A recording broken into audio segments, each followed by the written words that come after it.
Hello, everybody, and welcome to Get in Tune. I got a really fun um, episode tonight. Let's start like we always do with the intro.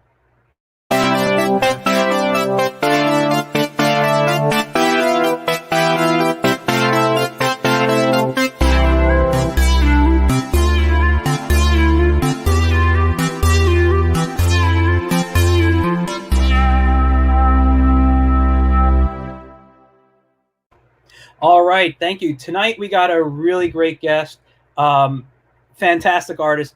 I've been a fan of him for a while since I found out about his work on Facebook, and let's bring him on. It's Jay Piscopo. Hello, Jay. How you doing? I'm great, Michael. How are you? Doing really good. Thanks for joining me tonight. It's my pleasure. Thank you. As I mentioned, and I just said, I've been a huge fan of your work. I've been, I don't remember how the first time I saw it was. If it was, I just friend requested, like you showed up maybe in someone I knew, and I friend requested you because I love the artwork, or maybe I saw your art before. And I'm like, I have to connect with you, and I've been following you ever since. Wow. Very kind. Yeah, I don't know how many years, but yeah, I got to say your work is very inspirational to me. I love we were just talking about this off screen for a second. The history your work shows. I love a lot of stuff. We're going to talk about a bunch of things. I want to talk about some of your books, some of your influences, your love of public domain, because you post a lot in the public domain page, and I don't post a lot in there, but I'm a follower of what's going on in there, so I follow everything going on. So right. Let's start off with like your influences in the comics. What brought you into comics, and what led you to start creating? Great question. I wish I had a simpler answer. I'm going to try to find a way to truncate, because it's really been a weird. I mean, I think anybody. I'm in my 50s. I'm 55. Okay. So I think we can get to this point anyway. You've got to have, and if you're drawing comic books in any way, and if I've never worked for Marvel or DC. Mm-hmm. I've worked for Disney, and I've done TV, and I've done some film stuff, and I've done some middle and stuff. But my relationship with comics books has been just this love-hate situation where I just can't seem to. There's things that click and things that don't, and I think there's. I'm sorry, for some reason I get a fade out. Did I fade out just then? Kind of froze for a second. Yeah, I don't know what's going on. I'm going to put in the. I know we're live. Sorry, but I picture my power cords. Putting my power cord in just to make sure. Okay, so, and we're all up to I'm up to hundreds. I don't know what's going on. Anyway, it's been a strange love-hate relationship. But what's weird is every time I quit comics, somebody comes around and offers me something, and I get back in. And it's like The Godfather. They pull me back in. So it's just bizarre, and it's The two parallel courses in my career that have been going on have been working as a freelance illustrator, animator, in advertising and entertainment, and working in education. And Captain Eli, which I guess we'll talk about in a sec, was sort of a nexus of where all that came together. And where I'm working now, when I started working on Captain Eli, it's interesting you bring up the public domain characters. That's where my awareness of public domain characters started, because I needed to fill out a universe. And I had created some characters or a whole bunch of old superheroes called the Lost Heroes. And the Lost Heroes you can see in one of the folders I've got, or albums I've got there on Facebook, where you can see that actually the Sea Ghost comes from a character called the Sea Raider that was created from that. And so this whole universe was sort of, that I'd done on my own, was going to be my kind of getting back into comics as a self-publishing thing. Yeah. And then Eli popped up. So I had to populate that universe, and then right at that time, the public domain stuff had just broke, and it was right at the time that Project Superpower started. Okay, which is sort of the beginning of all of this, as I see it, in terms of people getting involved, more people getting involved. Right now, the way I see it, like, I don't want to get too insulting about it. With public domain, like it's just so wide open right now. Everybody's involved, but there's not, and you see this a lot on the public domain page. And I got to make fun of it a little. Like, people just don't do their own research. They're like, hey, can you give me hey, I need you to give me the best character possible to work with this character possible. I'm like, half the fun of this is the research. I don't know why you're asking it, other than I know why you're asking. I mean, if you want to get in conversations and work it out, and work out their ideas. I like doing that myself to a certain degree, but the whole fun of public domain characters is sort of the panning for gold. Mm-hmm. You go to the was it the Digital Comics Museum? That was the other part of it. And actually, my first website for getting into all this stuff was International Hero, which I totally endorsed, because then you can see all the other characters and Golden Age characters from other countries. Okay. So when you say history and you look at some of the stuff I do, I'm always hoping somebody will pick up and say, "Oh my God, that's Ogon Bat." Yeah. Because it'll trigger. I remember when I did, speaking of bats, I did a action figure of the black bat. Okay. When we did action figures with Nemo Publishing, and I remember there were collectors who stopped reading comic books years ago, but were still collecting toys, and they saw Black Bat, and they were like, "What the hell is this? How could you even do this?" And then, because I had a little description of who the character was on the back, and they could research and see what it was, then they opened up to this Black Bat. I think is probably next to, Black Terror, probably the most used character, and lucrative to people. I mean, people buy character. He's Batman. He's Daredevil. Kind of a thing, and that's half of the appeal with these things. I really believe. Yeah. Long answer. Long for a short, but yeah. But to tie all that in a bow, yeah, that's kind of where it's. Okay, I mean everyone has their own path in, so that's cool. I love to hear how people get into.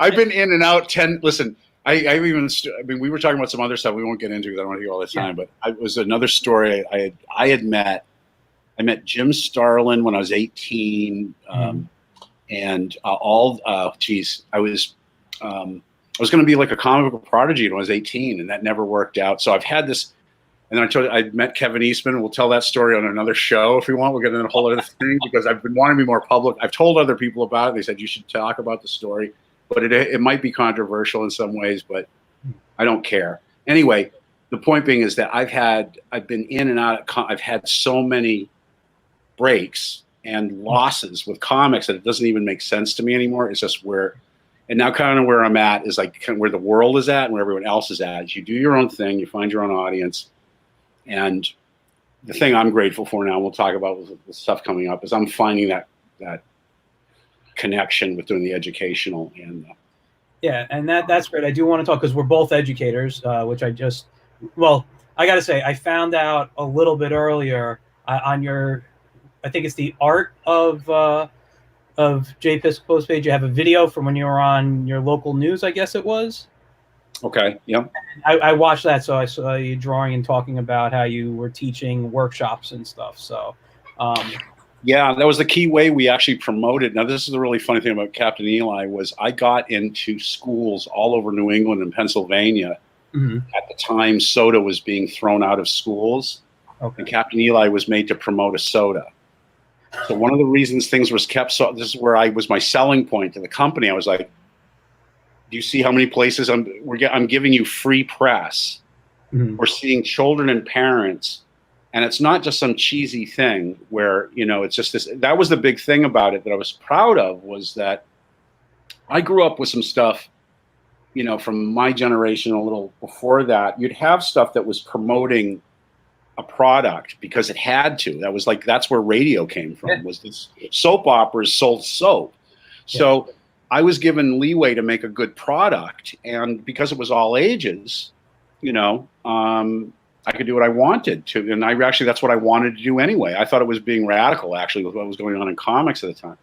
So the fact that we even got into the number of schools that we did almost to the day when everybody was saying, get soda away from children, mm-hmm.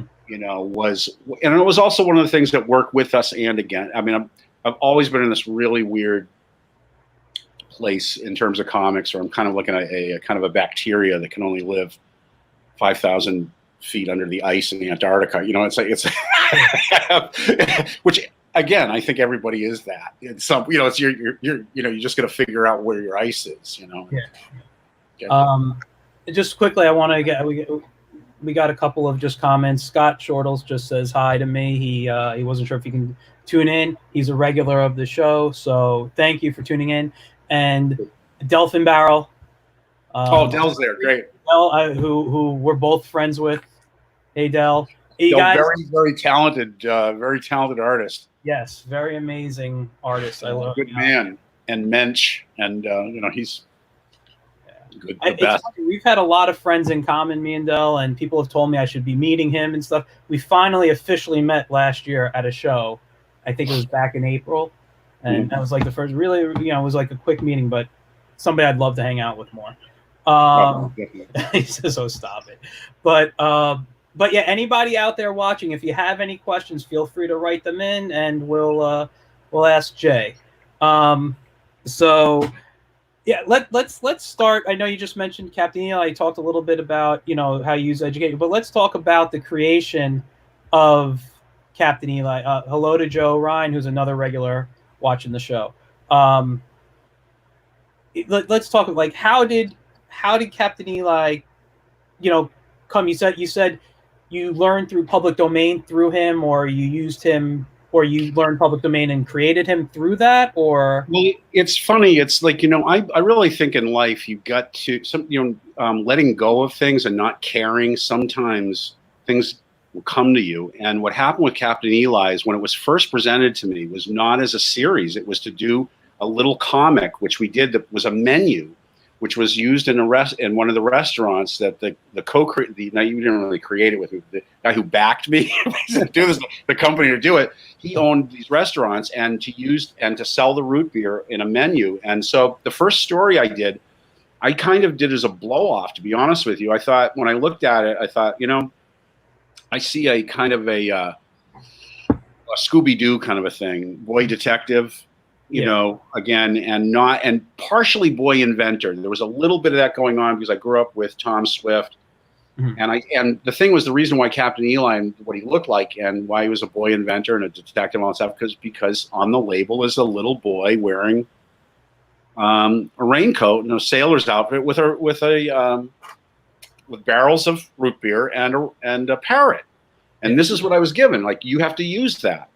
Mm-hmm. So I'm like, okay, I'll use exactly that, and so that's what I came up with. It worked out, and then the owner came to me and said, "Well, we'll do more. We want you to do a web series, like a web thing." I'm like, "Well, if you're going to ask me to do that, then I have to do whatever I want. It's got to be like Flash Gordon, Buck Rogers, Little Orphan Annie." All that stuff that on that he knew what I was talking about, that it would be on a daily basis, and that for some reason I get the sleeping thing here, so if I fade out here, but anyway, he said yes. And that's where, when I had to populate the universe, and that's also when I started using the 2D 3D integration, which a lot of people in comics and people, they hate to this day, and they still don't. And I look at animation, like Hong Kong animation, and I worked in the 90s doing CD-ROMs. I actually worked for Francis Ford Coppola, if you can believe it. Yeah, we did a thing called True Adventure. I actually have some slides of that you can see on Facebook. That never went anywhere, but it was my training working with companies in Hungary where I do storyboards and they would do 3D modeling. And we actually worked with Oracle and all these slide-based games kind of based on Myst. Remember Myst? I remember Myst. Myst went through the roof, and that was my entree into that world and working in Cambridge, Mass. And then I started working for Tom Snyder Productions after working for them, and did educational CD-ROMs, which is now a part of what I'm doing in my teaching position now. And because of the virus, I'm creating online content. And I've actually got some stuff. Yeah. And it's like, and I'm trying to push the company I'm working with to get into software development, which I'm going to do anyway. And that's kind of, in a way, that's one of the silver linings that's happened with this COVID thing, is like, I have these animated characters now and storylines that have lesson plans attached to them. It's funny. It's funny you say. I hate to interrupt, but I got my start in the industry doing educational CD-ROMs myself, and that was back in '94. I was 18. It was my first gig. I did character design, then animation with them. So I was doing that stuff. Did some storyboarding for the company. before they, only lasted like 3 years. The company didn't do too well, but yeah, I mean, but yeah, it's the same. It's interesting that it's a very similar world. I did 3D. I don't do 3D anymore. I like your 3D. We're gonna actually look at some of your art in a bit. Yeah, and I don't. And here's the thing about 3D, and I put this because I get savaged by a lot of like super. I call them booger eaters. The guys that really I can't help it. I'm bitter. But the thing is, I'm not really a 3D artist. I'm a found object artist when it comes to 3D. I'm using it to meet an end. So I'm doing it as an art director. Believe me, if I had millions of dollars, I could work with people, this thing, I would. But at the same time, I'd always be pulling back. I know I'd be pulling back on detail, and I'd be showing, I'd be showing other artists pictures of Mobius, and and ways to go above, beyond what's been going on in cinema right now, because everything tends to look the same. Because we want that degree of detail, everything's starting to look like everything looks like the Nostromo, and we just don't, or Blade Runner, and let's get back to some bright colors and some other design ideas. We'll get back to some of the questions. We got actually a question here from someone watching on YouTube, Gary. It's McGinnis. It looks like. It says, I know Gary. Oh, you know Gary. He says, "We're gonna get my mother coming in next." We're gonna get, no, Gary's.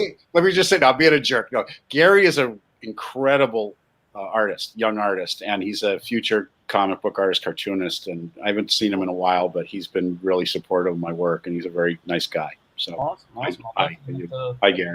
Look up his work. He says, "What are some of your favorite comic book stories / issues that you feel are underrated?" Huh. Well, it's funny. I don't know how I don't know how underrated it is. I guess they are, and they are, and they aren't. Just from talking with them on Facebook, I'm happy to say I like, and I actually got to commission one of my favorite artists. His name's Howard Chaykin, and he's on Facebook. And I don't know if people are familiar with him. He, and it's interesting in terms of reputation with cartooning.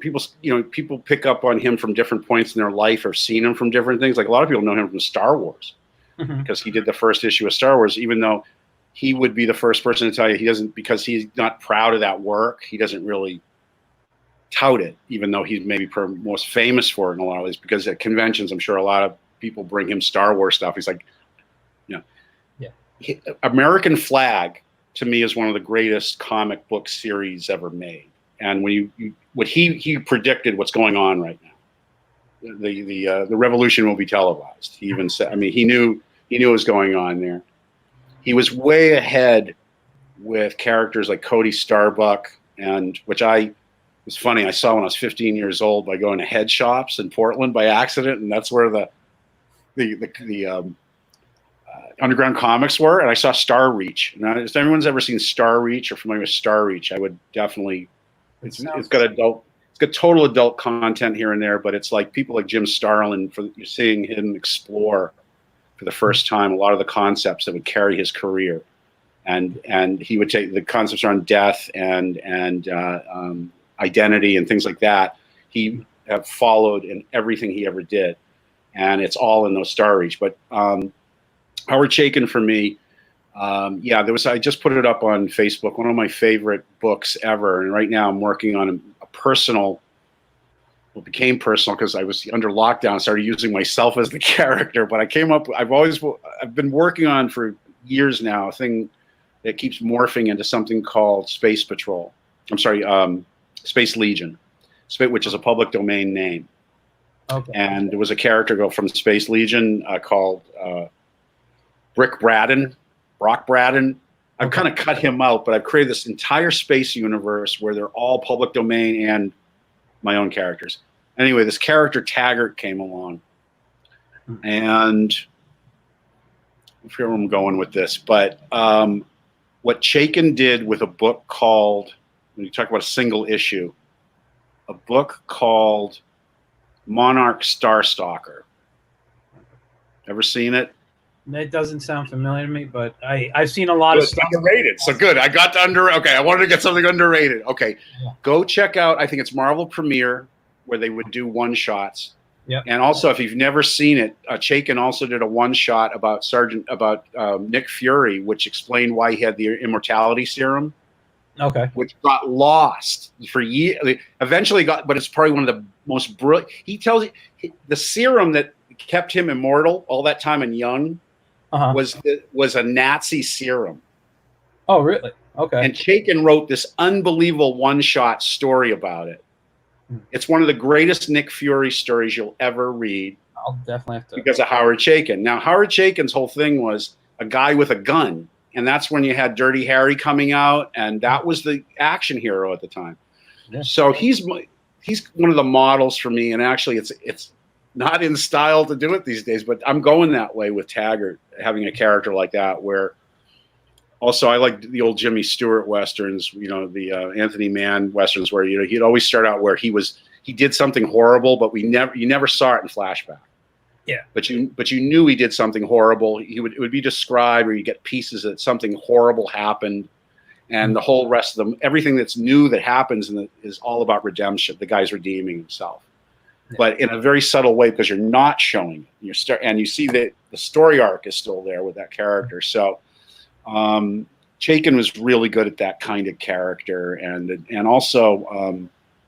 Very James Bondian. If there was anybody to do an American James Bond book or anything, it would be Howard Chaykin. Would be my first. I can't imagine anyone else. I mean, I'm very bad with names. I'm better with the artwork. So when you mentioned he did the first Star Wars comic, I knew exactly who you were talking about, and some of his other art started popping into my head. A couple of comments here. Dell says American Flag was great. Miller stole so much of his ideas on Dark Knight. And we got one from Joe Ryan. Says, I have a question for both of you. I'm a graduate of the Kubert School, and I'm looking to break into animation industry. And some have suggested that I get into storyboards. Do both of you and Mike have any suggestions on what to include in storyboard portfolio? Any feedback would be much appreciated. Thanks. You're the guest, so I'll let you. I'll let you go. Well, with storyboards, here's another. I'm name dropping again, just because I admire this guy. I think everybody should see it. Plus, he's having a kid. This is actually, you should put this in here to get people to check this guy's Kickstarter. His name's Sylvain Despretz. I'll have to get this. I hope I'm pronouncing his last name properly. But anyway, Sylvain he worked on a lot of motion pictures, but he works very closely with Ridley Scott. And he came up with, he did the storyboards for Gladiator, was the first place I saw his work. And he did his design of Tigress of Gaul. Remember Tigress of Gaul in that movie where he's got the steel? That's his. That was his design. Yeah. So, yeah, no, it's and it just shows you how, in terms of cinema, how important everybody is to the whole thing, the way Ridley Scott uses artists. And also Sylvain is, I think, was born in France and knew Mobius and worked with Mobius, and he's of that caliber of just a great draftsman, and also in terms of European draftsmen and artists, he's just spectacular. He has a book, it's called Los Angeles, that is on Kickstarter right now. And we can put that link. I've got it on my page, and if you want to add it when you put other links. But if people want to go check out but if you check out Sylvain Despretz and just check out his work. Anyway, to sort of answer the question is, I believe versatility and understanding of cinematography is probably what a director is going to look at. And also, you're going to have to show a tight work and loose work because of the amount of money involved in storyboarding. And also, I would say, if you can, work with independent people that want to work with storyboard artists, and as quickly as you can, and get that experience, because it's an experiential skill kind of thing, and again, it's who you know. I had a situation many years ago. Again, I was all these hit or miss situations. I had gotten married, and I had flown out to an opportunity opened up to work as a storyboard artist in Venice, California. This was my dream come true. And it was right when a writer's strike hit. Oh. And I would lie that I was living in LA. I got a phone that had an LA number on it. And so, But the thing was, I had to, art director saying, we just can't give you work. I got my stable. I got to feed them. I can't bring you. You're new. I can't bring you. Haven't been here a year. Yeah. Well, I have been a year. I was just lying to get through it. But no, you got to be. So that taught me if you're going to build cars, you got to go to Detroit. But in this world as it is, to be a storyboard artist, to be an artist, it's way more the Wild West. You really got to find your own way. One of the things I'm seeing. I forget who wrote this, wrote the book or whatever, but 1,000 Real Fans, where you find 1,000 people that just buy everything you would make in a year. And that's all you really need. If you come up with the proper price points, the stuff that you're making, you're not exhausting everybody. You know what I mean? There's a way to do it with just 1,000 people where you're not like wasting your time just shotgunning, trying to get in fans. And that's a way to use social media. So, I haven't done it to the greatest. I haven't weaponized it the way I should. And I think part of it is, and that's been part of what I've been working on the past few years anyway, is that because of Captain Eli and I had PR people to work with, and I didn't, and I had to bring it up. It was like everything I'm doing right now. I'm kind of a one-man band, and it's actually been a good thing to do that, because I think the best advice I can give with storyboarding or any other to break into anything is don't wait, do it. Just if you're a comic book artist, make comics. And right now you have a possibility, you can put it on Indie Planet. It's like, don't let anything stop you. It may take you twice as long because you have to have 3 jobs doing other things. Mm-hmm. Fine. It's just life. I'm in the same boat with that too. But make the time, and as long, it doesn't really matter. It's like if you're a filmmaker too, it's like right now to make it on your phone, and one of my favorite skits on Saturday Night Live was Kenan Thompson does Big Papi. Okay. And Big Papi does, he comes out and he does endorsements. He'll endorse a new thing. So he had a dating service, and the dating service was called Go Outside. You want to meet somebody? Go outside. Go to convent. It's half of all this stuff is getting out there, meeting people, and sometimes it doesn't work. Go in peace, walk away, meet somebody else. But you've got to constantly. This should be a body in motion tends to stay in motion. So I would say make sure your work always be making sure your work is versatile. Don't make excuse and say, well, I can't draw this and I can't draw that. You may be asked to draw a horse going through a swamp from a helicopter view. It's like you've got to know that that's what's going to happen. And I think that's where the experiential, you want to say, well, I can't do that right now. Well, how do I learn to do that? Baby steps. There's ways to do that. But being really honest about it and getting your work out. And then finding collaborate. You got to find in the beginning, this is the thing, everybody wants everything to be hit right away. And you've got to do spec work to begin. Even in my advanced years, there's a spec job. I can't wait. There's a day, I've got all these little things in the closet I would love to talk about that I have that I've worked on that I know are so juicy where fans would go like, what? Was that going to happen? I would love to, but I've signed non-disclosures. I hate to be a tease on this, but eventually there's one story that I just can't. I bite my tongue right now to see how it pans out. But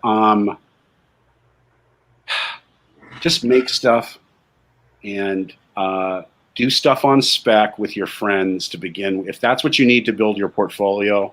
If you don't have a portfolio, build your portfolio like that. Help your friends and they help you. That's I'm sorry, go ahead. No, yeah. Well, that's the thing. Your friend might go, because your friends are the ones who are going to give you the jobs later too. In the creative field, you work with friends. It's usually the way it works. And the problem with that is that, a lot of people get along with everybody and stuff.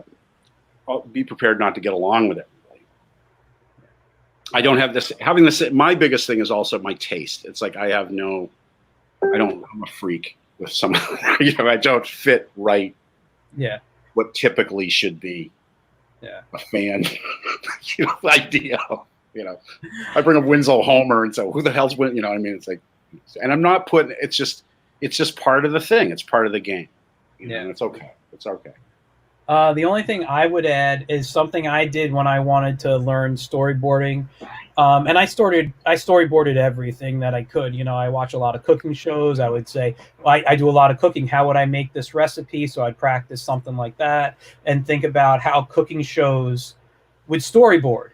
I would download scripts that were of unmade TV shows or movies, and whether it was like, I don't know, say Kevin Smith's Superman script that never got made. How would I storyboard that? So I can work with a character that I enjoy. And this way I'm not pulling from things that I've seen already. And I'm kind of just doing my own thing. And that was something I did to practice. I haven't worked many storyboard gigs professionally. I've done a few independent movies years ago, back in the early 2000s. And I'll be honest, I don't even know if the movies ever got made. I got my paycheck and turned it over. But that's right. No, I mean, development hell. I mean, it happens. Yeah. So, but yeah, I mean that's the thing. Practice, just do it. Working with friends is great advice. But me and Mike Lopez, who I do the in-credit chats with, we've been saying this the quarantine time. And look, I believe we're going to get quarantined again come winter. They say we're going to get another round, unfortunately, of the coronavirus stuff coming out. We're in New York here. If we get hit bad again, we're going indoors. If you're quarantined, you have nothing else to do. No excuse not to do anything unless you have a very busy job or you're an essential worker who has to leave your house. So this is the time to get those ideas, to learn new techniques, to study whatever you can and just start creating. So and if I can just add to that, because this time I've actually had, it's interesting. It's like, unfortunately, it's first of all, let's just acknowledge how just in March 200,000 people were still alive that aren't here. So it's like we're in an unbelievable shattering times. So even though we have that time to do some stuff, the emotional and physical and spiritual balance is really, really difficult to do. Like, for instance, the stuff that we're doing right now, all the planning stuff we're doing for the virtual summer camps I'm working on, and actually get some animated characters, and we can actually talk about some of that. It's one of the things I'm putting in there is a story I've been working on of redoing Moby Dick as a science fiction cartoon, but recasting it and kind of Moby Dick has giant arms. I got rid of the dick part. We won't get into why I'm getting rid of it. It's like, but then, Moby's got giant arms and he's got aliens and all this other kind of stuff going on. And it's going to be part of this summer program I'm working on. And all the stuff I'm working on is to get the kid, when they see something on the screen, is to then go do an activity to get away from the screen. Oh, that's so great. it's this balance that we're always that in this weird time we're looking in. I really think a good way to look at it is that irritation makes a pearl. Mm-hmm. Gold is made from fusion. When a star explodes, diamonds are made from pressure. So pain, when we avoid pain, and this I think when it fits into the larger picture of what's going on in this country as well, by avoiding pain or constantly seeking pleasure or escape, we avoid the very thing that's going to help us grow. Mm-hmm. And this is what I always found intricate to. It's in Captain Eli. It's in everything I do. With the heroes are always being forged. And the heroes one of my favorite heroes from popular culture is Paladin from Have Gun Will Travel. And there's an episode written by Gene Roddenberry, which basically gives his origin. It's called Genesis. And it's in a half hour. It's the epitome of what it's. When you see it, you'll see that. And by the way, people can find it for free on YouTube. And I don't want to completely ruin it. But you'll see that it's got the evil twin kind of thing playing off it, but not really. it's more of a nemesis counterpart kind of thing because it's a dual role played by Richard Boone. But the whole point of it is that a hero is not born and monsters are not born. Mhm. They get things make them that way, and then there's a point where then they start making themselves. Mhm. And Paladin is about making yourself, where you stop you stop sleepwalking. Yeah. And you go, I'm awake and I'm responsible for everything that ever happened to me. No matter how bad it is, no matter what somebody did to me or I think they did to me or what I did to myself, whatever, you kind of take this rigorous responsibility and not hurt yourself with it, but it gives you the motivation to then do something about it, you know? And so when you think of characters, that's why everything I do now, I'm always thinking is what's the balance? And so in this time when you've got all this great time to make stuff, it's easy to burn out too. So, you know, balance it, try to get, you know, and always remember it's not going to be this way forever. We're in a tough period. I agree with you because of what's going on. I'm seeing it right now where I live here in Portland, Maine. People think that it's over. But I think one of the things that's been helping me is the fact I work in the school systems here because even though we're talking about opening up, nobody's even remotely thinking about doing it in the fall. There's talk and things going on. There's happy talk stuff and things like that. But people know deep down that things have to adapt. And then the other part of it is I'm working with people that while other people are frozen or don't know what to do, and believe me, the people I'm working with, some are flabbergasted, some a little more adapting more. Regardless, as an organization, we're still thinking about the kids. We're getting them the supplies they need. We're providing this kind of stuff, and lighting a candle in the darkness. So I'm just so proud of that, and that in a time, I feel incredibly fortunate. And I want to do a quick plug because I want to show you a couple images, just of some sketches. Another thing that came to me in this was a freelance job working with an incredible writer named Scott King, and he does a book. And I think you may have seen his stuff on the public domain site. He does Crime Busters. That sounds very familiar to me. And he has a script he wrote called Uncle Sam versus Cthulhu. I want to make sure to get this interview to him, or make sure we mention him, because I'm finishing it up this month. It's unfortunately I was going to try to finish up last month, but it's just I had a back injury. All the typical comic book artist excuses. Yeah. I'm usually luckily. If it had been more pressure to get it done, I would have got it done. But it's like with this other stuff, and he kept it open. So, but I'm going to be cleaning it up this month. But this is Uncle Sam versus Cthulhu. Let me give you the screen so you can see it better. Oh, great! Wow. Hold on, I got to take my glasses off to see close up. That is fantastic. And there he's on. Now, this is a sketch I had done prior to getting digital. So when you see this is actually a scene in the story where it's all digital. You'll see it all drawn as actually a 2-page spread. And then let me show you real quick. And so it was fun because just preparing for this, I got to make Cthulhu like a little bit more like a wrestler. Mm-hmm. Because there's literally a scene where it's like in Madison Square Garden where they're boxing and wrestling kind of a situation. So here's another quickie I'll just share. Anyway, what was interesting to me too was that the oh wow, I like the angle. He let me do My Uncle Sam, which is similar to what he was doing, was you get rid of the jacket and the hat, and which Lou Fine kind of did. And again, this shows you where I'm coming from, my research here.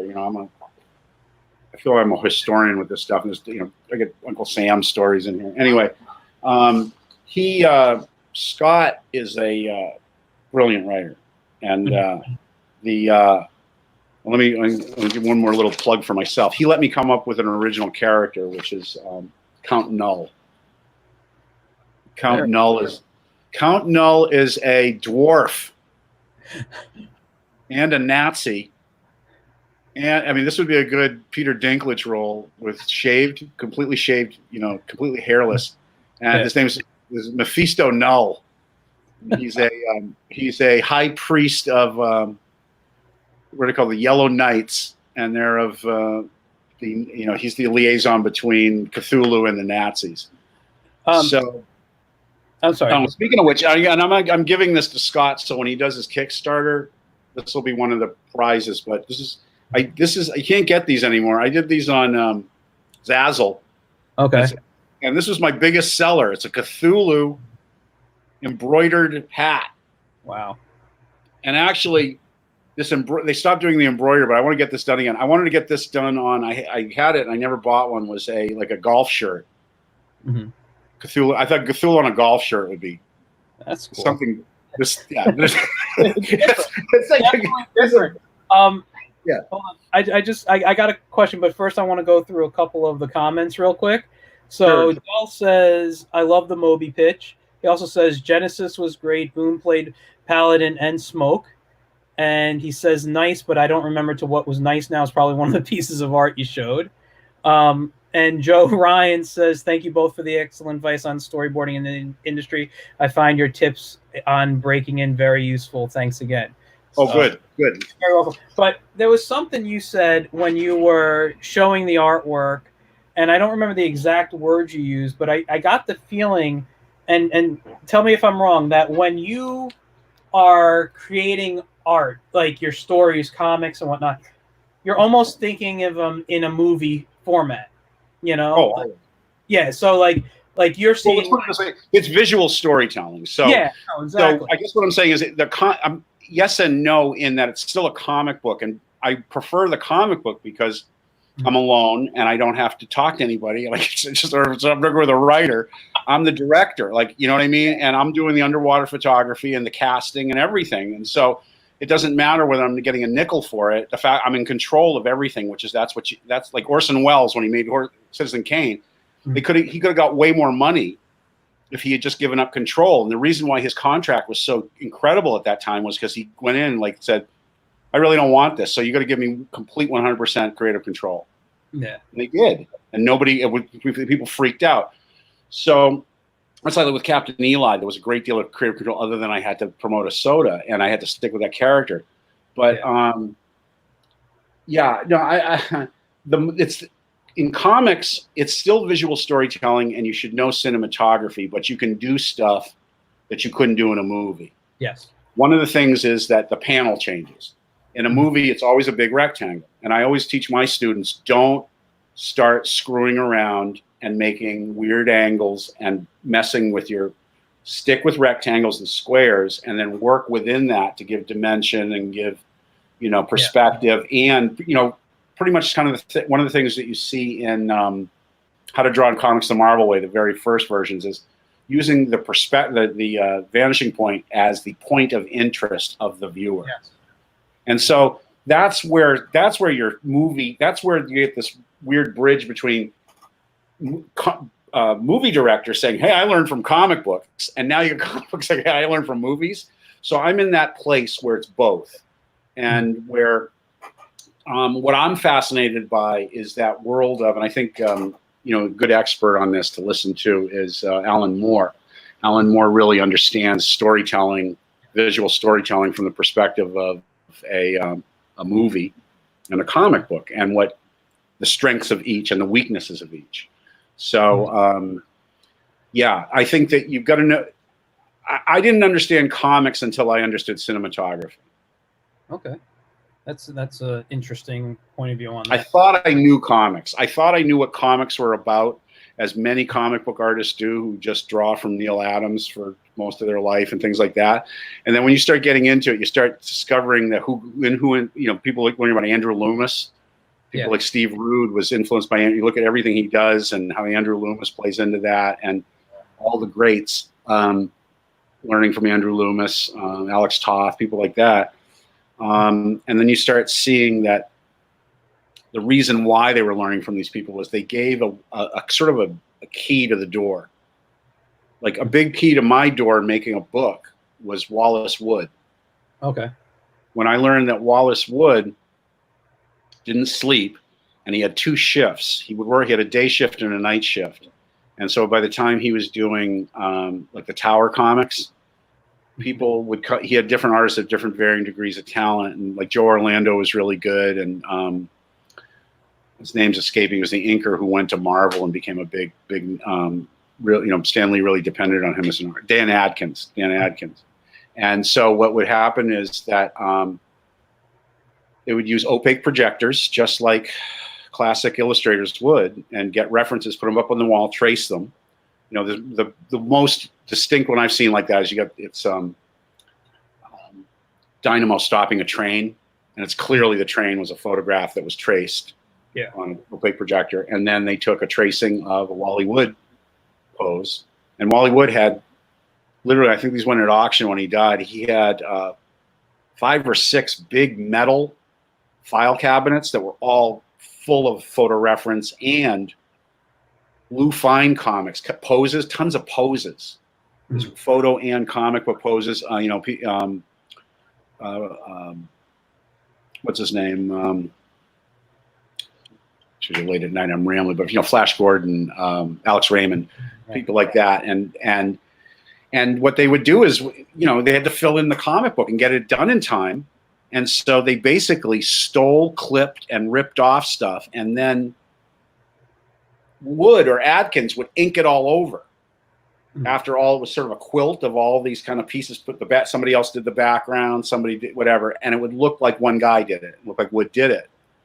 When I learned that, everything changed for making comics for me, because I'd sit there like a dope, which we sit there like, I'm going to draw every panel. I'm going to make everything.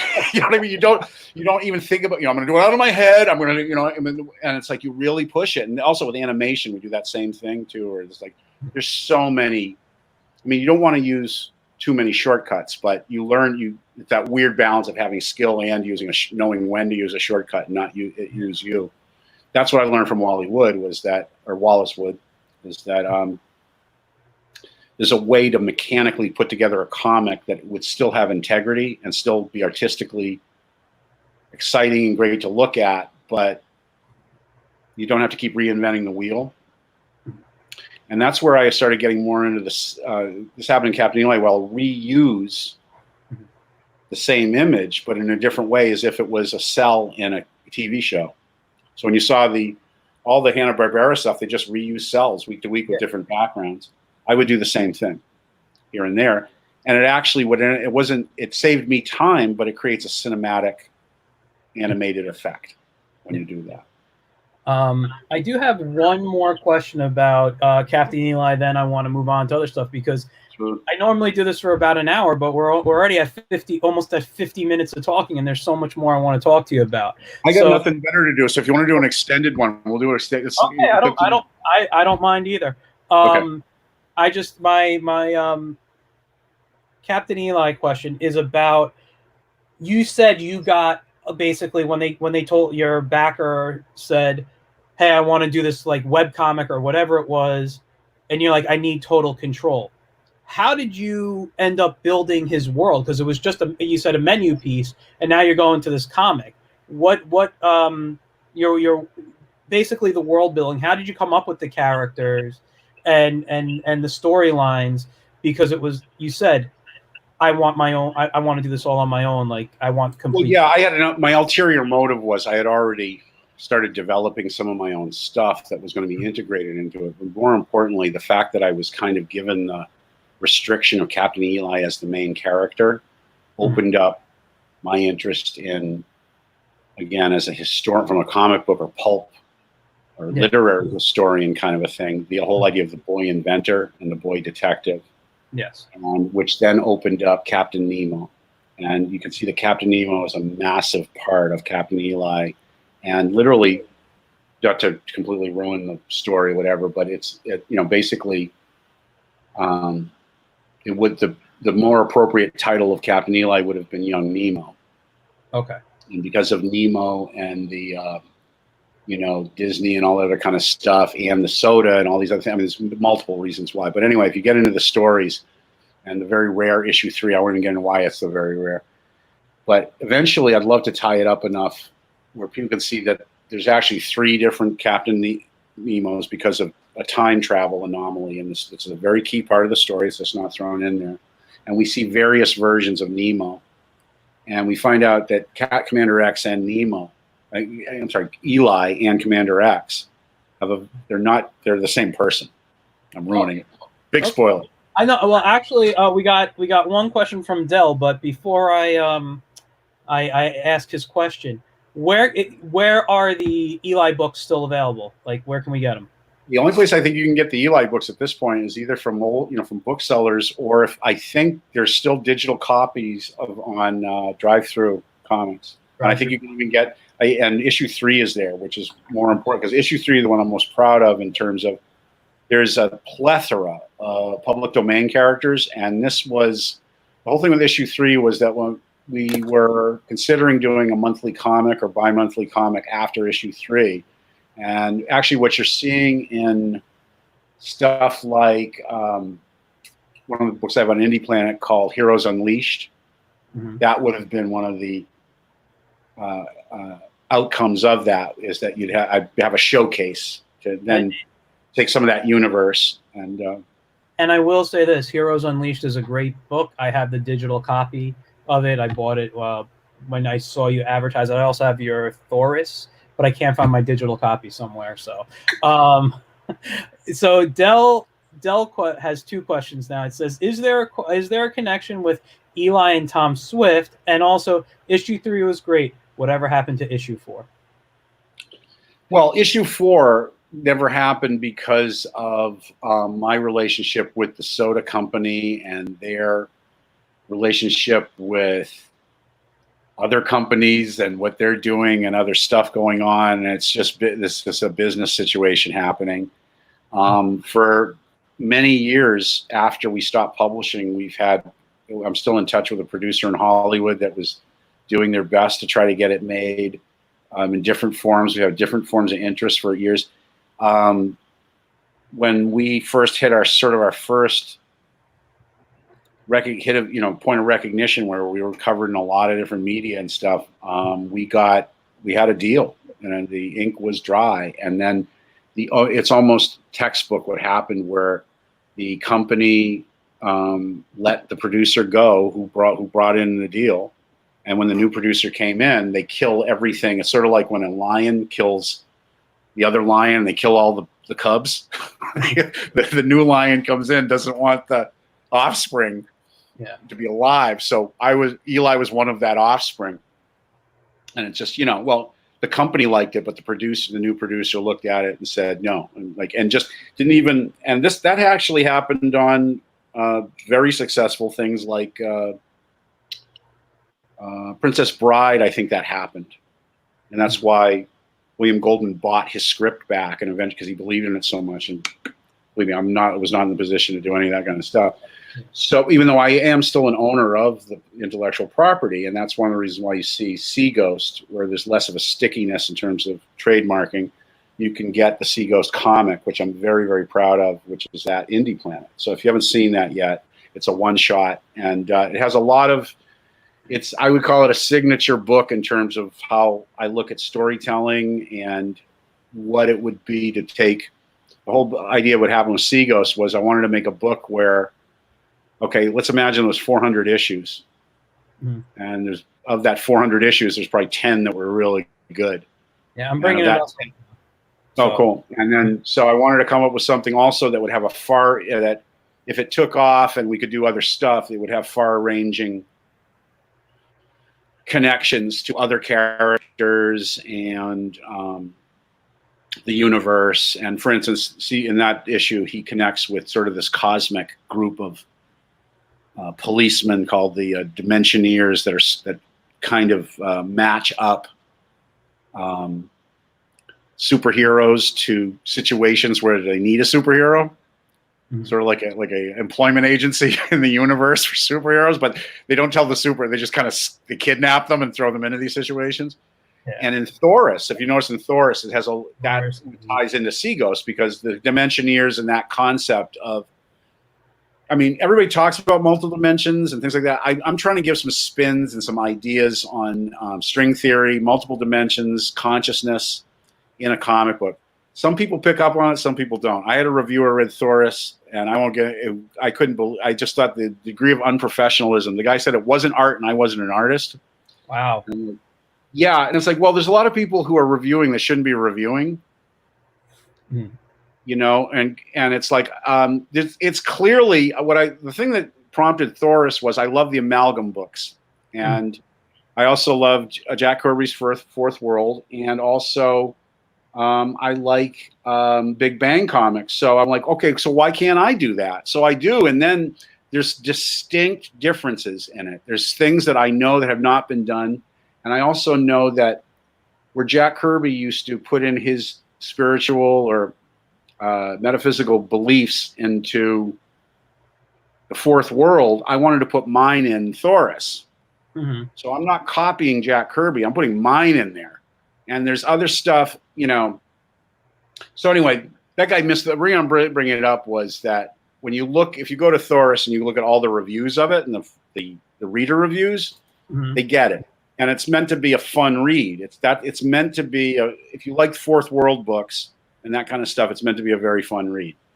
If you want to see more and see that there's differences and not just a pastiche, it's there.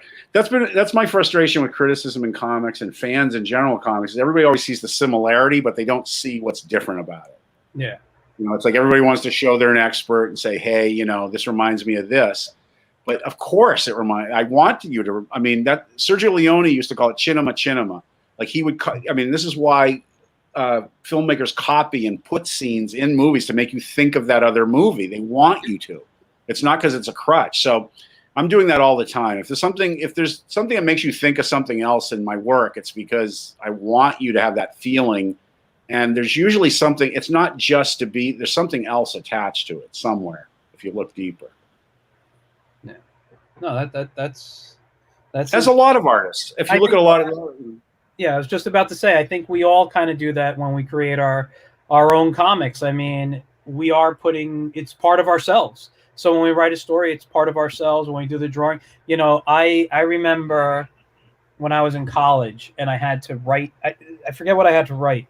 I was in my master's degree. I was studying something in art and I found a quote and now I can't remember who said it, but it went something like, you know, when we're an artist, we're basically put our heart and soul out there, you know, so it's like every piece of art is a part of us and we got to kind of let it go. It's almost like a child and we got to let it go and let it be its own piece. And we can't take the criticism personally, you know, that's it. But it's the hardest thing in the world. Yes, exactly. Yeah. And it's none of our business. This is it's the hardest thing to accept. And I try to do this and I'm not good at it yet, but it's really none of your business what somebody else thinks of your work. Yeah. You know, though the things, the way I look at it though is, what gets tedious for me is that, you know, of course there's stuff in there that's going to be recognizable. What makes it the originality comes in, again, putting you in it. Like giving it something nobody has ever seen before, giving that particular twist. And usually I don't even start working until I find out what that twist is, you know, why does it exist? There's other stuff where it's just a fun romp, but it's still, I don't know, there's still something else going on there.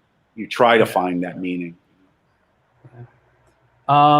Let's just move on a little. I want to talk Heroes Unleashed.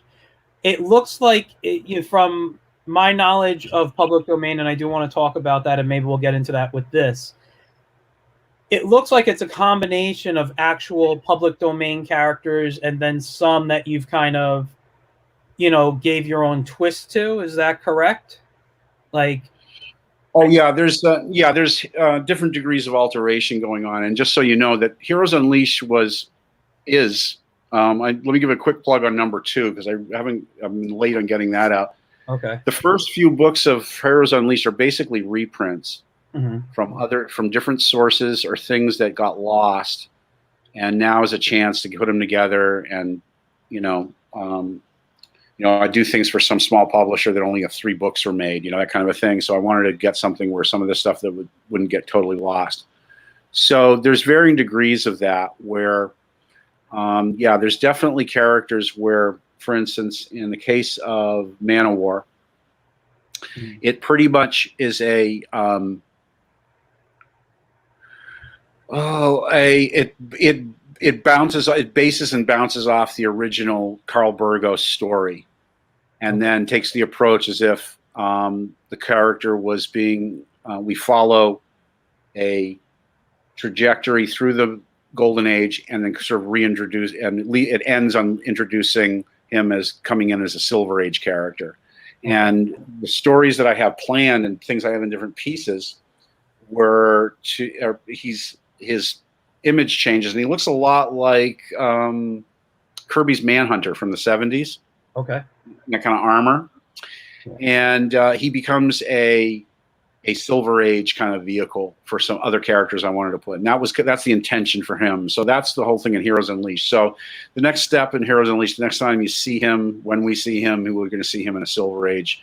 And that whole story in there is I wanted to embellish what Burgos did and I wanted to give a backstory that wasn't there. Like in the original story, I don't know if you're familiar with it, these archaeologists find an android named Manowar.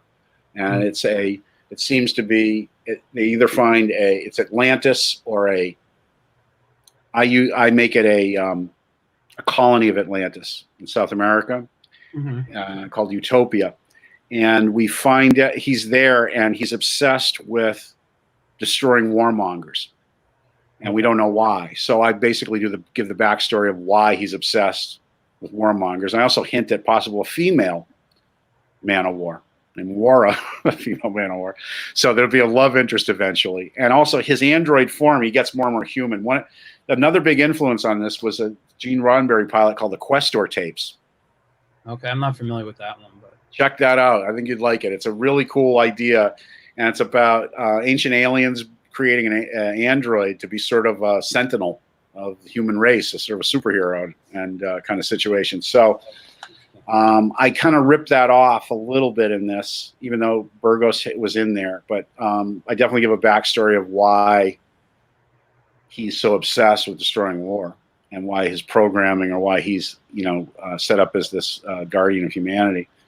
The Blue Beetle, again, is this character I would say is probably maybe surpassing the Black Terror now as the Cadillac. I used to call Black Terror the Cadillac of public domain characters.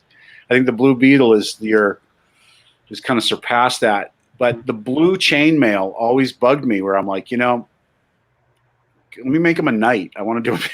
That's as simple as that. And that's where the Sword of the Blue Scarab came from. Yeah.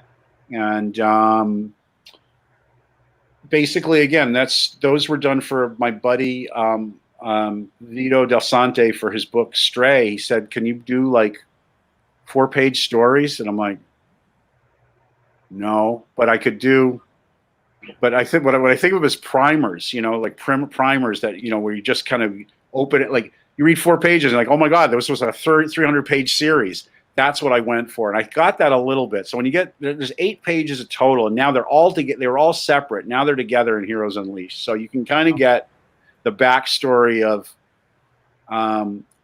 Blue Scarab. So, and then we project into the future. So we see he's a legacy character, and he keeps getting reincarnated. So that was the thing I really wanted to get in 8 pages. I wanted to show 10,000 years in 8 pages, and so that was the point of that. Was that so now all the other stories I want to do and whatever, without any consistency, I can just go back and kind of put it in Heroes Unleashed. The Horror Agents is a takeoff of the Dell Monster Heroes. Yeah, I was going to say, I see the Dell Frankenstein right there. But he's different. Like he is and he isn't. Like the Dell Frankenstein sucks compared. He's got the green head and the flesh arms. I mean, the Dell heroes, this is the thing. The half of the great thing about the Dell heroes is how much they suck. That's why they're great. It's like the Mets. It's like when people used to like the Mets.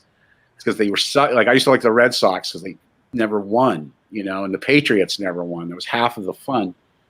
So the same kind of idea here, but so I tried to improve them, and I will leave it to others to whether I did or not. They can read the origin story in Heroes Unleashed. I think I've added a backstory that's really weird and an explanation of why they're who they are, and opens it up for a whole other thing. So It's been a while since I read this. I have to reread it. I enjoyed it. It was a very fun read. Well, take a look at Horror Agents, because Horror Agents is the one where I'm like, that's my Man in the High Tower.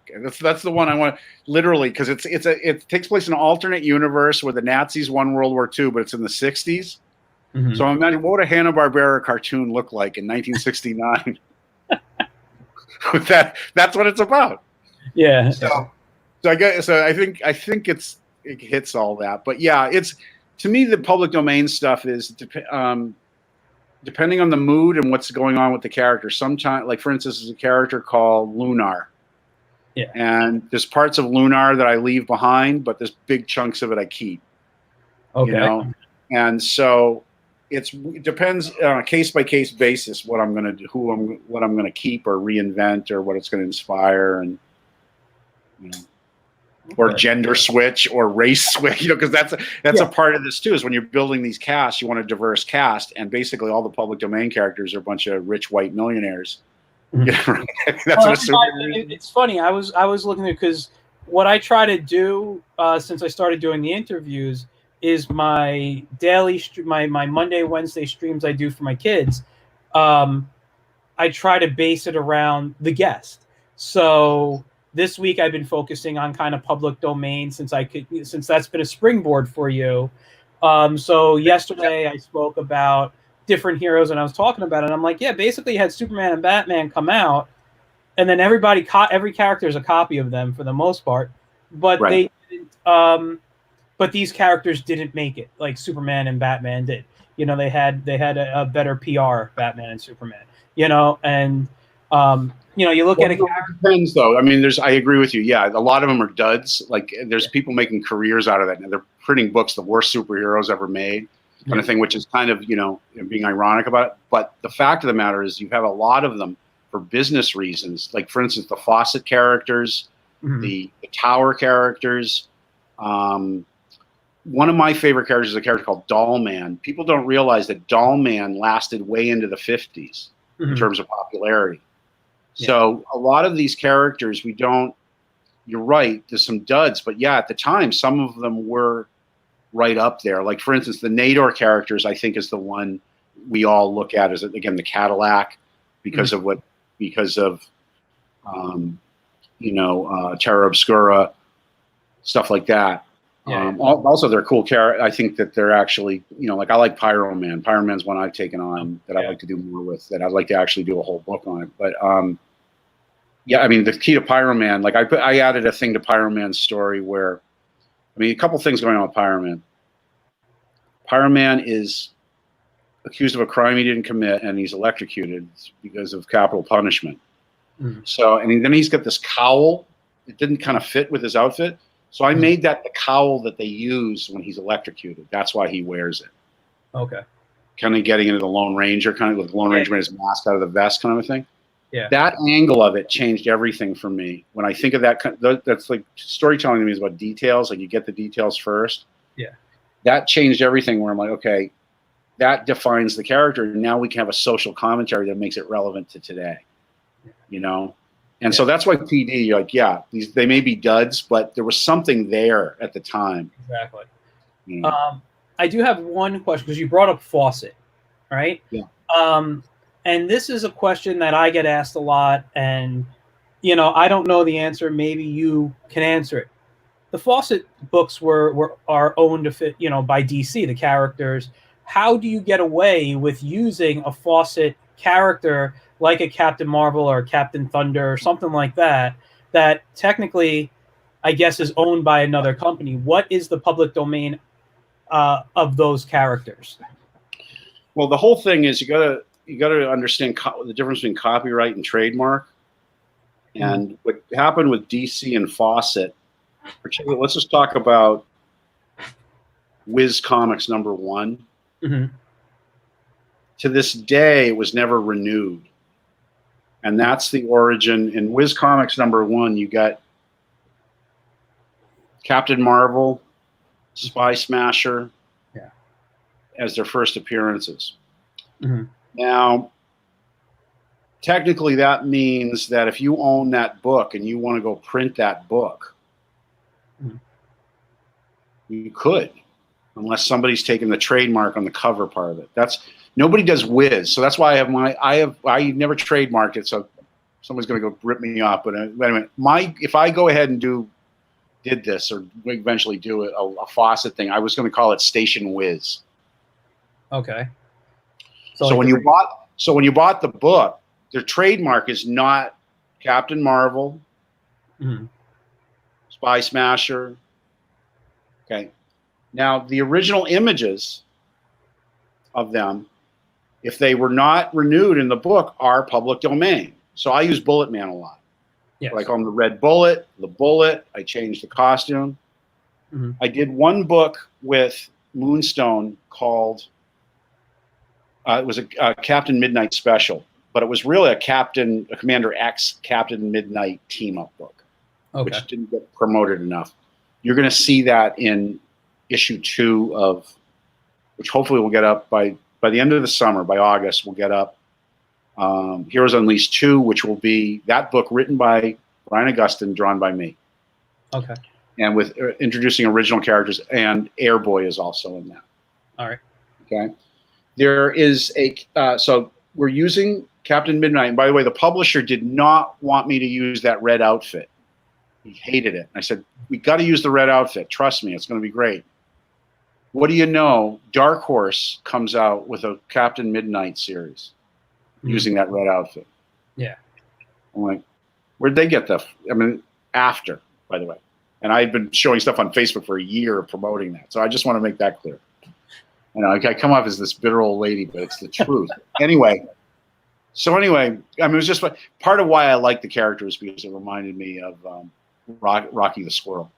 Okay. Flying squirrels and that kind of stuff. And also base jumping, and Felix Baumgartner had been popular. I'm like, I can use this. This is like this again. What I love is when I see something that makes it relevant again. And he's an inventor, and I have this thing with inventor characters. It's I get excited about a character that invents their way out of a problem. You know, it's MacGyver kind of stuff. Yeah, exactly. Right. You know, any kind of something where the brain is, you know, you invent rather than, you know, depend on anything. Anyway,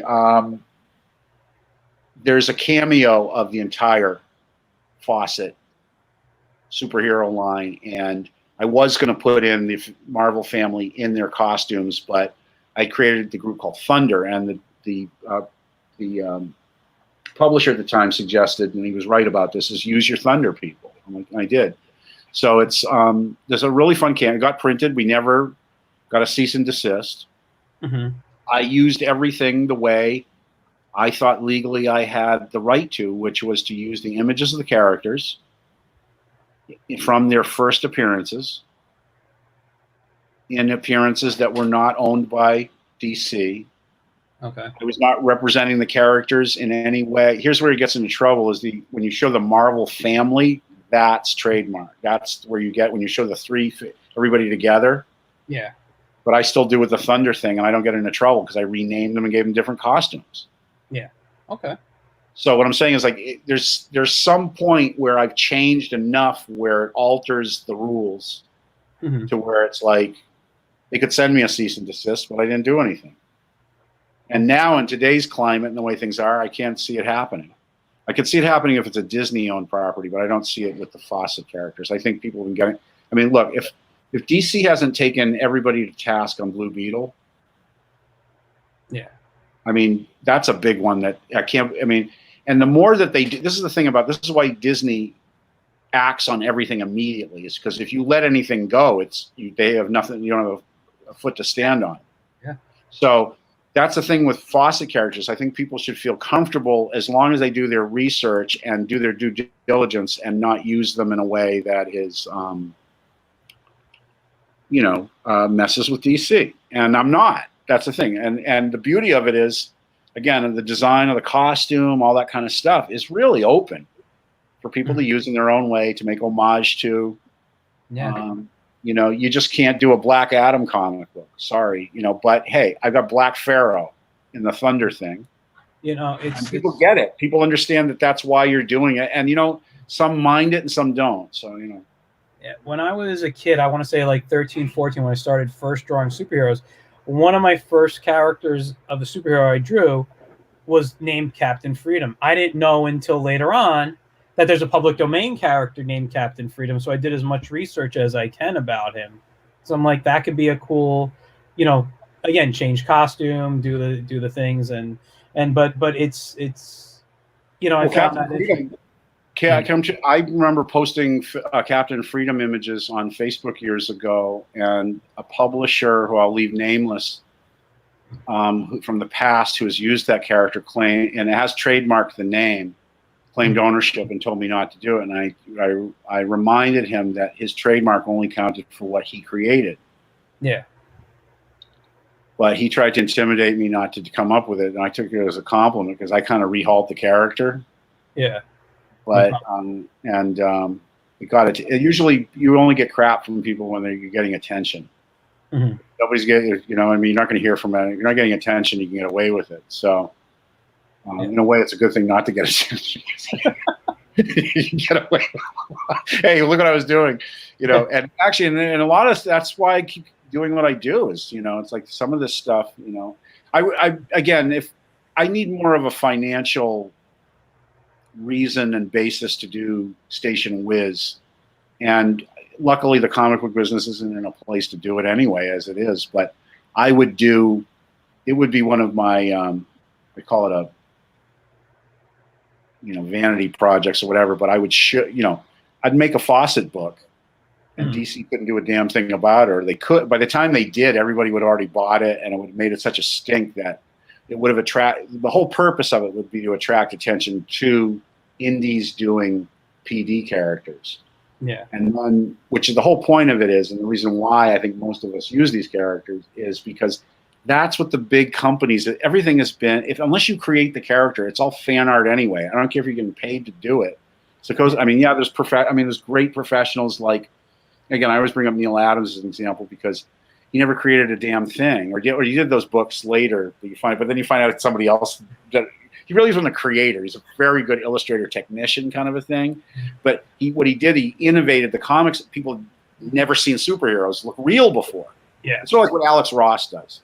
Yeah. So I think Alex Ross is kind of inventive, design-wise, story-wise. I don't know. But, they're not like with Kirby or that rare combination of the writer-artist. It's rare where you get they're really adept at both.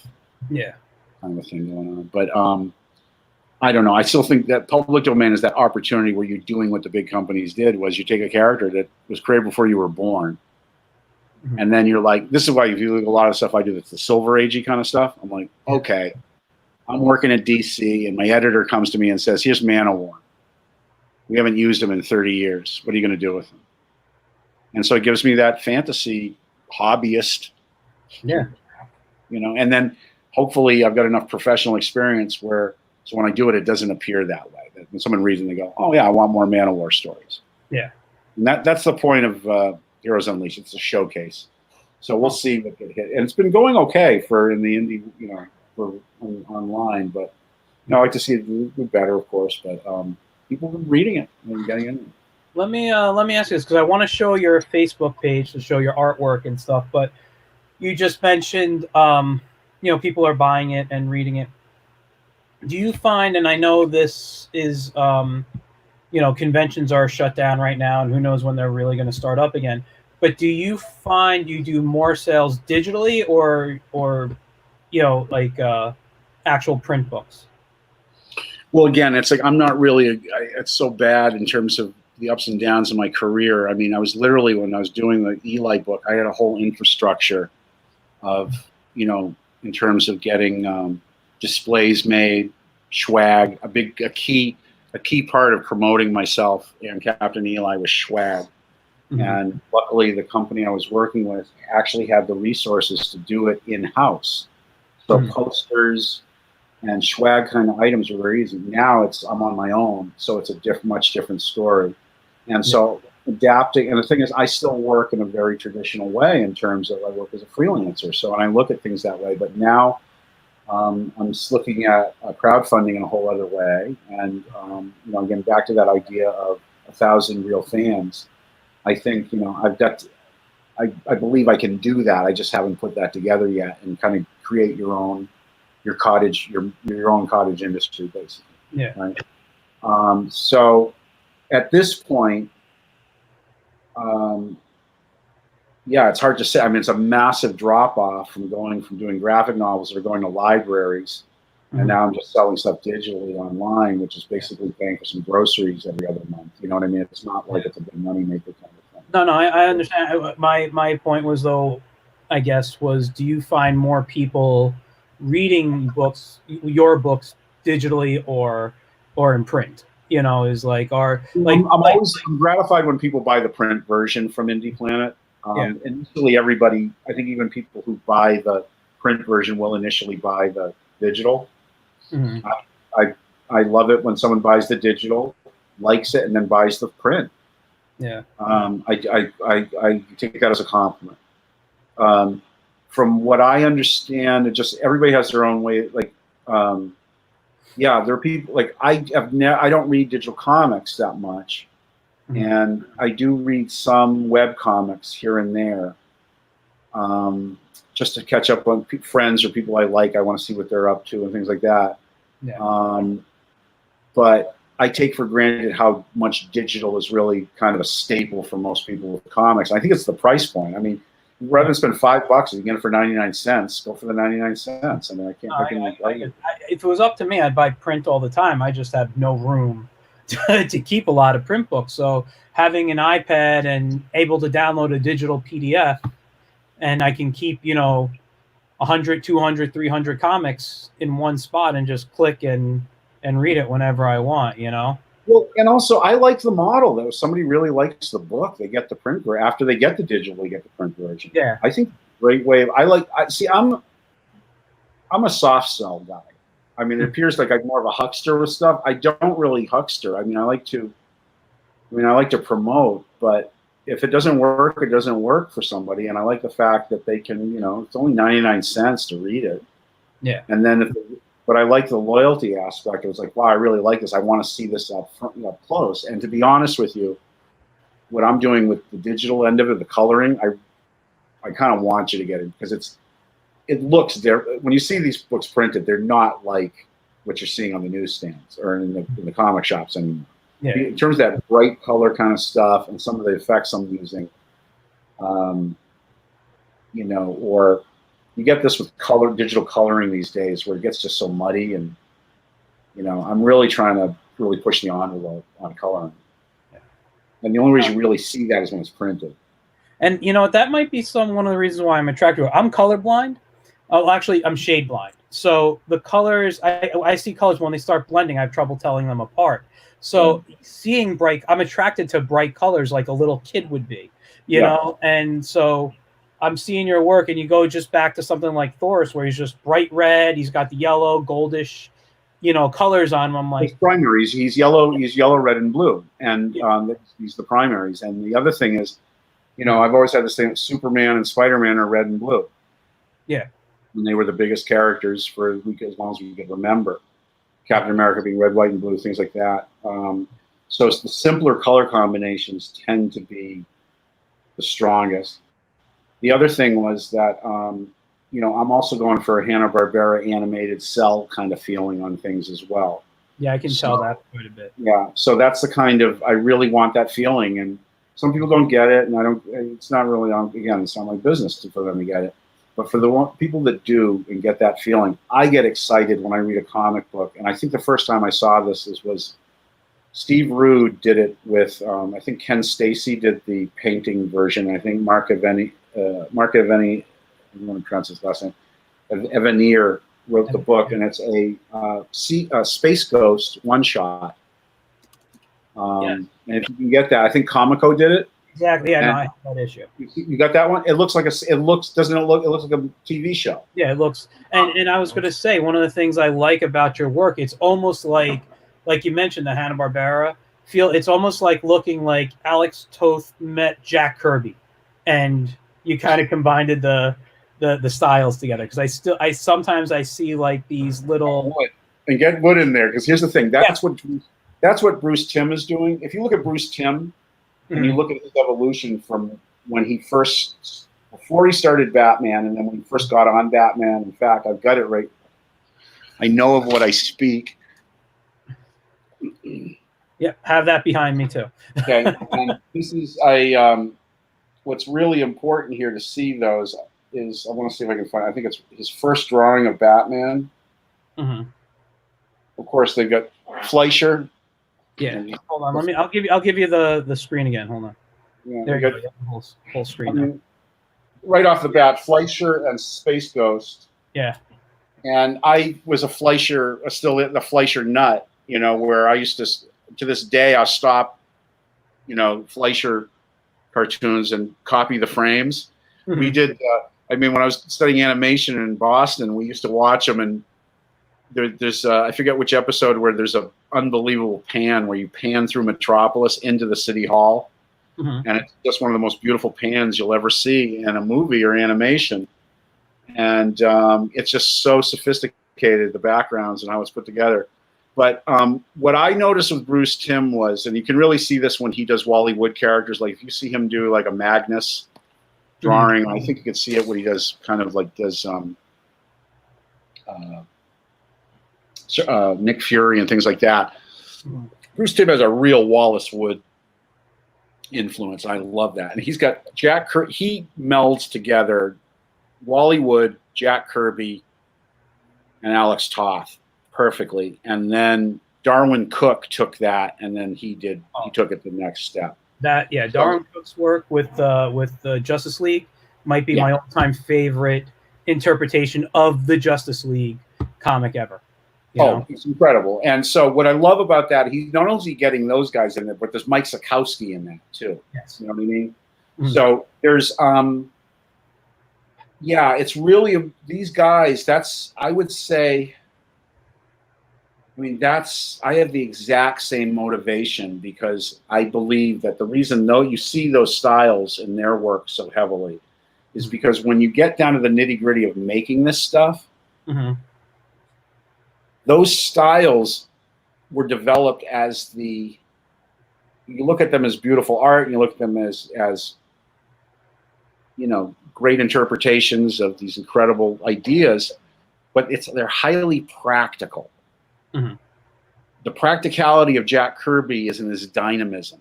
Nothing's boring.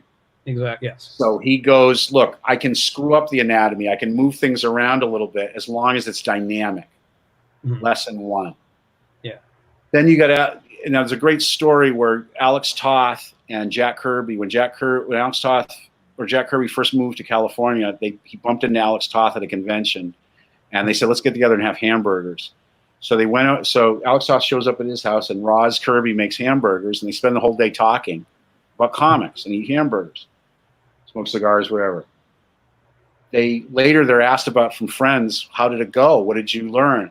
And both of them said, I had no idea what the other guy was talking about. Now, they had two completely different approaches, but they didn't, and they did. For instance, what I learned from Alex Toth, if you look at the story Daddy and the Pie, and you find it's in Creepy Magazine, mm-hmm. It's probably one of the most, written by Bill Dubay. It's probably, and this goes back to, I think Gary mentioned, what's one of your single favorite issues? Daddy and the Pie is one of my favorite all-time comic book stories. Brilliant. Just super genius. There's a panel in there where it's a story about a farm family that finds a downed UFO and nurses. I don't know if people know the story. The story, Michael, but it's about an alien that's nursed back to life, who's sort of like Klaatu, but he looks like an alien. He's super tall, and they nurse him back to life. And it's like a Western where it's like Shane, and he's like, the alien's like Shane, and he's got this just incredible story. Anyway, there's a scene in the story where they're at the kitchen table in the farmhouse, and there's one light coming down on the table, and there's star maps, and the father farmer and his son and the pie, who's the alien, are looking at star maps.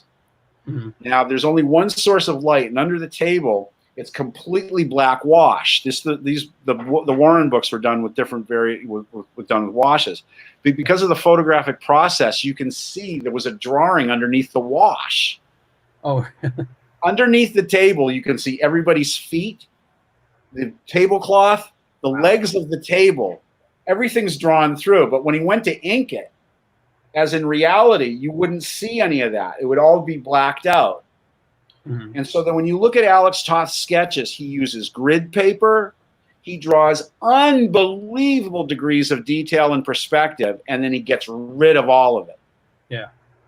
That's what you're seeing. That's the magic of Alex Toth. So when you see a drawing where it's an airfield, and there's a machine block over here, and there's a crowd over here, and it's all done in 6 lines. It was done. That's what we're talking. That's the stuff I vibe off of. So if you take that and you combine it with Jack Kirby, I think you're cooking with gas. Then you've got so when you're handed a script or you've got your own story, you go, it's like, what would they do? Yeah. And again, back to, I think I mentioned with Wally Wood, his mechanical process of working with other artists and using clip art and stuff. When you combine those 3 ideas, and I learned, you take those 3, just those 3 ideas helping me make a full book. And then we can get into other, you can talk about, understanding comics by, Scott McCloud. And you can get into all sorts of esoteric stuff and persistence of vision. And there's all sorts of scientific stuff we can get in, whatever. But the fact of the matter is those 3 guys, that's why you see Bruce Timm as a production artist, art director, creative director, integrate those styles because they're the most direct, effective, powerful way of getting that job done. I have to say, everybody you've mentioned, I've been a fan of. But Batman animated series came out, I believe, 91, 92. I was in high school, and that style I was drawn to. A lot of the work I do is highly Bruce Timm influence. But when I found out who he was looking at, I'm like, those were the artists I was looking at before I saw what Bruce Timm was doing. And I'm like, it's great. So it's like everything.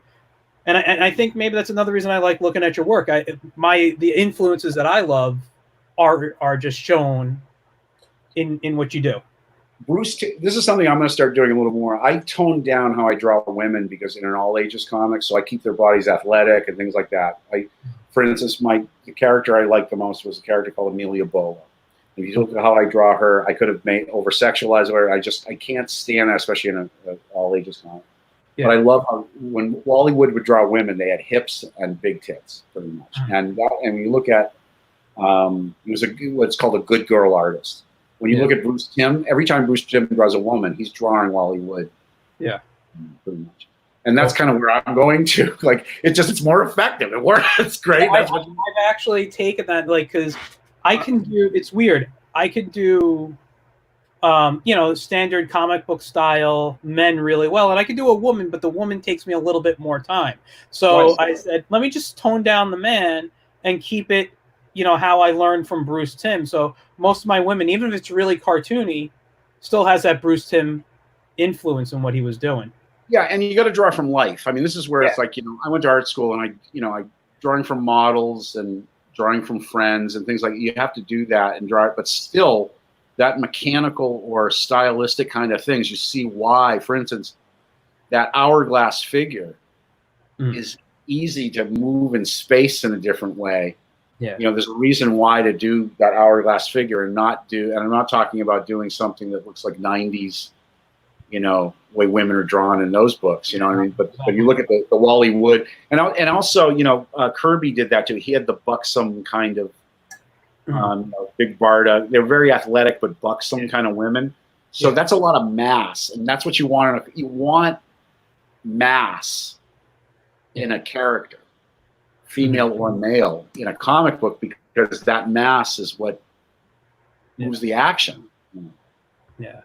Let's show some of your work. We'll go to your Art of Jay Piscopo page here on Facebook, and we can scroll through a few things. But first, I have to ask, tell me about this picture right here, because I love your header piece. It's got this like Da Vinci style, and it's like I don't know, Batman or Hawkman in the Renaissance, you know? Well, I created a character that was part of that Lost Heroes, and his name was the Night Angel. And the Night Angel is a part of, and you've seen this kind of theme. I did this many years ago, but I've seen this theme used over and over again. Is I'm not saying people got it from you. I think it's a common trope at this point. Is where you have a sort of a Illuminati that creates superheroes in history. Yeah. And in my case, this is again the Da Vinci Code and that kind of stuff. And this Leonardo starts it, and he creates a character called Michael the Archangel. Okay. And Michael the Archangel eventually becomes a character called Archon, which again I haven't published. But if you look at some of my folders on my personal page, you'll see the Archon pages, and Archon looks much more like a Silver Age hero. And this is sort of how it all started, where Da Vinci uses his expertise and inventiveness to create a character that solves crimes in the Renaissance that works above the law and above the king and to do what he has to do. And because Da Vinci's in his advanced age, he can't do it himself. Mm-hmm. And we hint at, that maybe Da Vinci did for a while. When he was younger, he tried, but couldn't keep up the double life. So that's where this League of Heroes kind of situation is created, where he gets recruits. He finds orphans, things like that. The whole, what I mean? They become, they become important society figures, and at the same time, at night, they become these vigilante heroes. And also, I like the symbolism of that's what I'm doing. I feel like I'm Geppetto, with these superheroes. I'm always creating some sort of alternate ego to as sort of a vehicle, and that was. So when I had done that for that story, after I was done, I was like, well, that's that's kind of what I'm doing. That's why I kind of make it the header. It's become my personal kind of symbol. That's great. I love that. We see right here some of your 3D work. I'm going to pull this one up right here. Sure. Go ahead. Oh, those are the giant robots that you'll see in book 3 of Captain Eli. Okay. Also in book 2, they're called the Iron Gods. They're tied to Atlantis and Lemuria. They're basically these giant mecha suits that were used as the police force and military during the wars between the Rama Empire and Atlantis. Okay. And that character right there is a clear and obvious homage to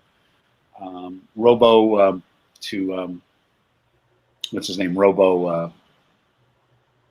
Johnny Sacco was the American version of it. Okay. Yeah, I know. Johnny Sacco and his robot, but he clearly had the Egyptian kind of thing. Yeah. But and so he's fighting a gladiator centaur character there. But yeah, the whole thing in Captain Eli was we moved towards in book 3 where the story takes place near Japan, and I really wanted to throw in all my golden age Japanese robots, pre Akira kind of homages. That's what I was going to say. When I look at your ropes, I don't know if the next picture is that's the character. I'm like, this is total like 60s, even 70s Japanese anime in 3D, And I'm like, this is just awesome. And I didn't know this was part of your Eli books, but this type of stuff makes me want to buy Eli, because you mentioned you mentioned the inventor. I think you said he had like a Johnny Quest, Scooby-Doo-ish type of feel to him, and then you have this 3D version of. Well, yeah, no. If you get I'm curious to what you think of book 2. So if you get book 2, you're going to see there's a segment in there where I lay out the whole universe, where Commander X explains, sort of gives a whole backstory. And in fact, that's part of book 3 right there, that battle right there that you're seeing.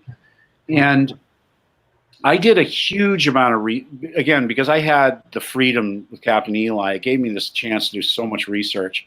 It's really full of a lot of esoteric, even Edgar Cayce stuff about Atlantis and Lemuria. And there's some really heavy duty stuff in Captain Eli that, if you go back and read old reviews of it, there are people that picked up on it and they started reading it. Wait a minute, this is a thing to promote a root beer. Yeah. And like, what, huh? And then, some people would look at it and they absolutely despised the 2D, 3D, or worst case scenario, I had people at the Library School Journal, horrible review, saying they hated superheroes, so they hated what I was doing with Captain Eli, and they didn't see anything that I was doing in terms of literature, in terms of H.G. Wells, Jules Verne, all the I think Dell was asking the question. Tom Swift. Tom Swift was created as a way of getting boys into science.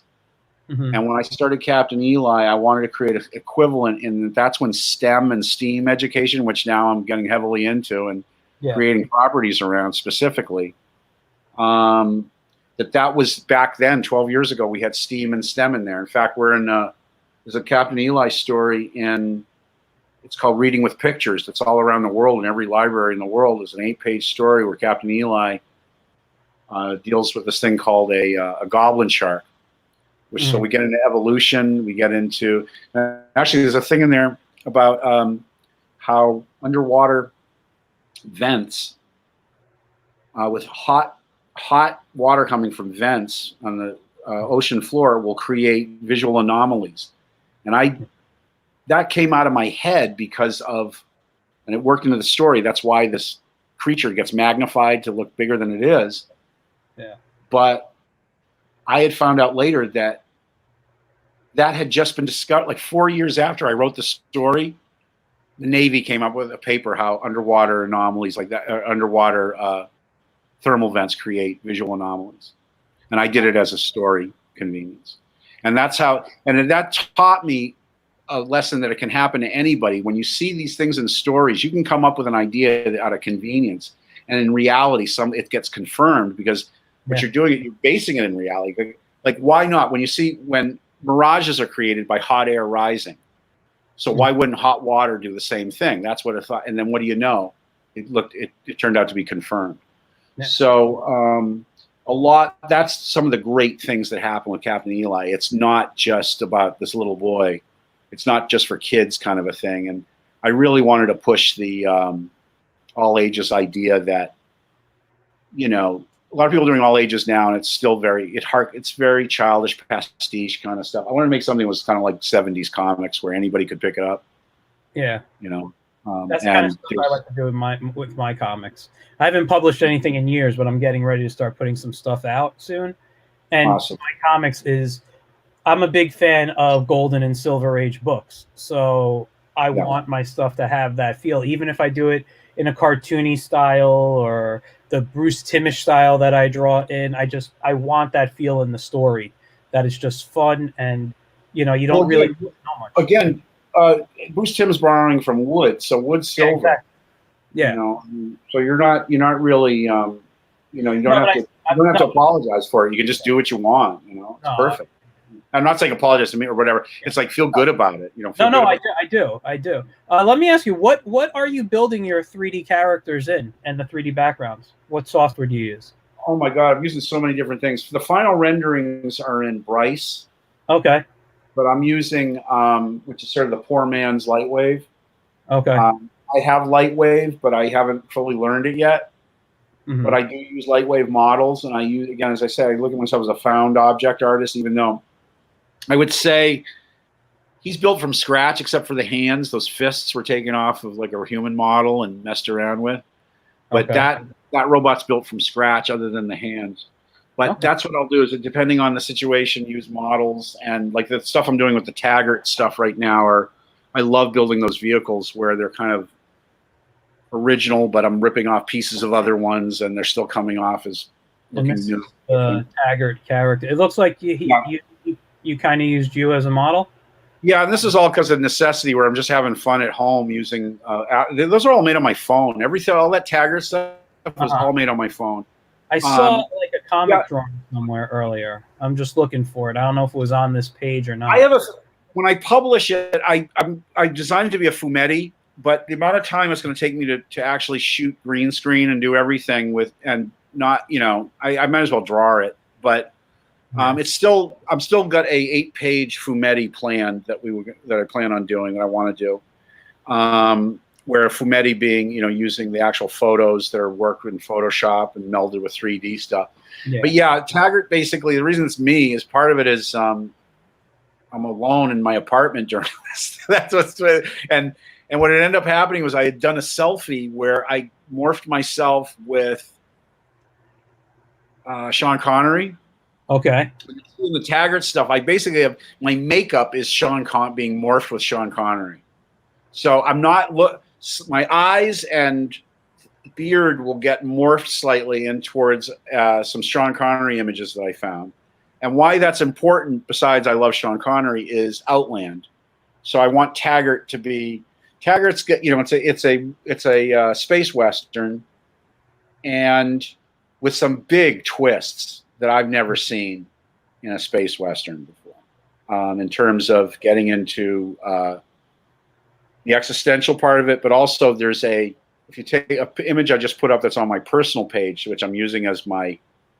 Let me go. I'll go to your personal page right now. You see that image? This is a chase scene. I love the movie Vanishing Point. Yes.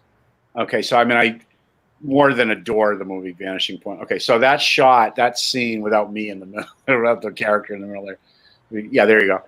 That's his vehicle that he built called the Mongoose. And in the story,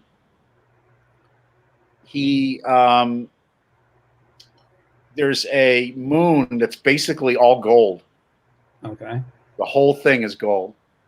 Problem is it's a sacred burial ground for an ancient race, and there are colonists that moved in that had no idea the gold was there, and they can't move them out.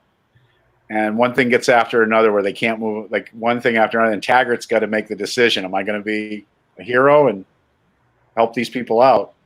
Yeah. And by the way, it's kind of Treasure Sierra Madre with the gold. Like the gold can't be touched. There's you'll find other moons of gold somewhere else. I mean, it just and the name of the moon is the Nugget. And so he gets involved in that chase scene is this chase scene showdown with the mining company. Okay. And back up. So I wanted to tell this little Western on the Nugget about this guy named Taggart. And then it actually fits into a lot of the stuff that's in that fits into all the empires. There's it's called Space Legion, and in Space Legion there's it's very Game of Thrones, where you've got these competing space empires, and they're all run by AI. Okay. And they're all and some of the AI is related and some of it isn't. And so I get into how civilizations would use AI and in varying forms of planet-wide consciousness, solar system consciousness, galactic consciousness, and varying levels of, again, that's where I get into Thoris, the indigenous people in this. Yeah. There's some twists there and some turns. And again, a big influence would be, not to completely ruin the story but for doing it, but I really like Quigley Down Under. I don't think I'm familiar with that one. Give yourself a treat and watch. It's one of the best modern westerns made, Quigley Down Under, with Tom Selleck. Okay. And it's a great fish out of water story. Also, if you like Alan Rickman, who's the great genius Alan Rickman, it's a great performance. He's wonderful in it. So if you like Alan Rickman, you got to see it for that. Yeah, I love him. And then there's they tie in the Aboriginal stuff so well. Mm-hmm. And the Dream Warrior. You call it a Dream Warrior, and that Taggart's a Dream Warrior. It's a Dream Warrior story, and it's also and again, like a good Western. Again, back to the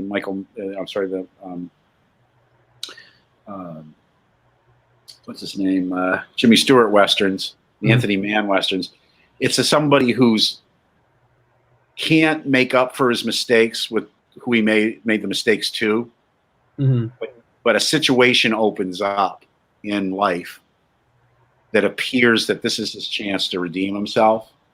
Yeah. And there's a great story called Lord Jim. Lord Jim? Lord Jim. It's a great movie too. It's written by my favorite adventure writer is Joseph Conrad, Heart of Darkness. And Lord Jim is exactly that story, and I don't want to ruin that for you, but that's his fate comes from having to redeem his own cowardice. Okay.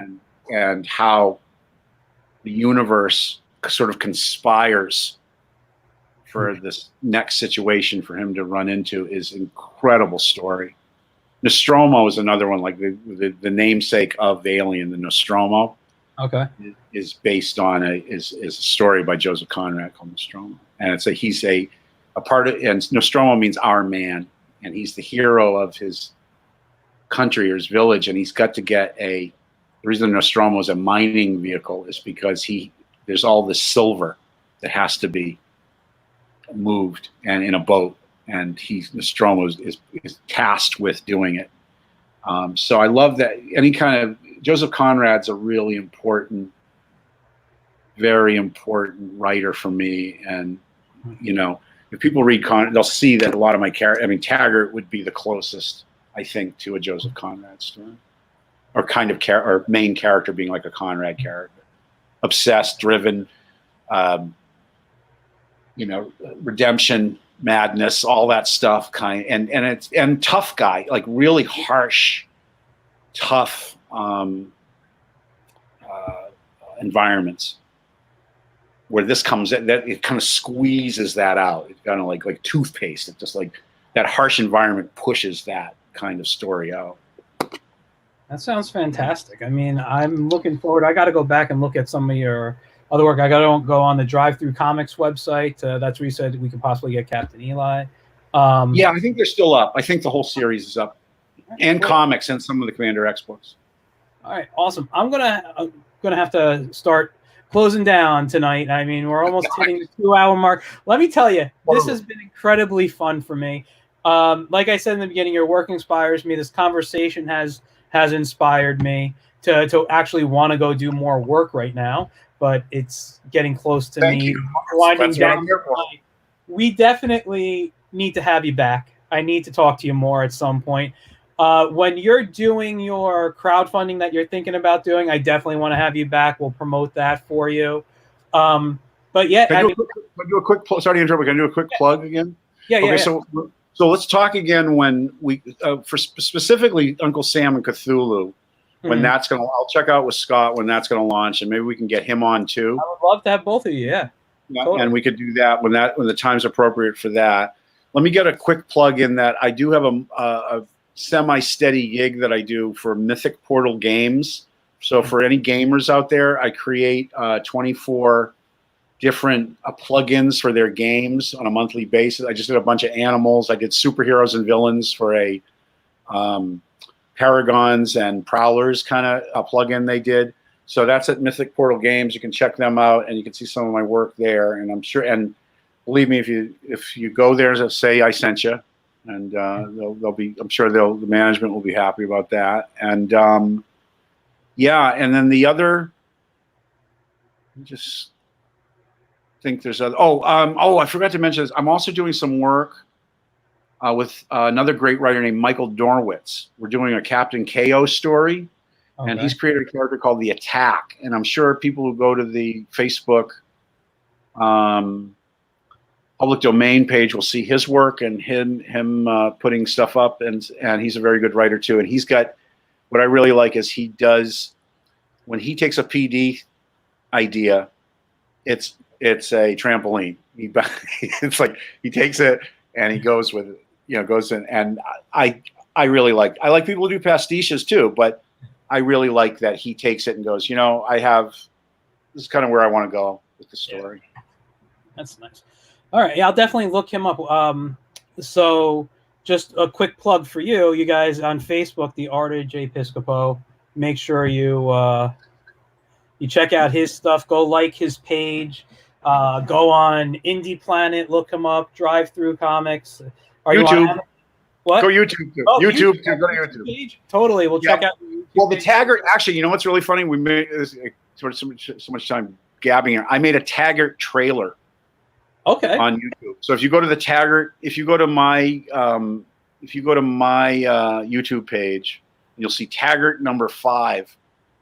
If you want to put that up, your name or yeah, it's under Jay Piscopo, and so then if you the youtube.com /J Piscopo right there, and then so that would be your page. yeah, and you go to videos, and you can look up Taggart, right? Yeah, and it's Taggart 5, and Taggart 5 is the last one I did, and that was completely done on my phone. So there's no, when I do the final thing, there'll be animation and clean zooms and pans. But what's really funny about that is I'm using canned music on my phone, and I sent it to a friend, a producer I know in Hollywood, and I just said, this is really down and dirty, but just take a look, just for the heck of it, like. That's what it's all about. You just get that, and back to the. You shouldn't let this influence you, but you go back and look at the very first Planet of the Apes tests. Yeah, you can't believe they greenlighted the movie. But it was enough to go like, yeah, this might work, right? So, yeah. But that's what Taggart's. To me, Taggart. If you look at Taggart, it's like, oh, I could see this being a comic book or a little animated piece. So. Yeah. All right, that's awesome. All right, well, thanks again for joining me. Definitely had a lot of fun tonight. We will definitely have you back. You can bring your writer's friend name when your book is ready to go out. Scott. We're bringing Scott and Michael. We'll bring in Michael and Scott. That sounds fantastic. All right. So again, thank you for joining me. I'm going to put you backstage for a second, and I'll just say my goodbyes. So thanks so much. Thank you. All right, guys. Thank you for joining me. I hope you had as much fun as I did tonight. It really was a blast for me to talk to Jay. Big fan of his work. Make sure you go check out his work. Again, The Art of Jay Piscopo on Facebook, Mythic Portal Games, and his YouTube. We had a great, great time. We'll have some stuff, more videos coming this week. Tune in tomorrow on getintoon.net here on Facebook or on my YouTube page at Michael Gracia, so we can you can watch my cartooning videos tomorrow, 1 p.m. Eastern Standard Time live.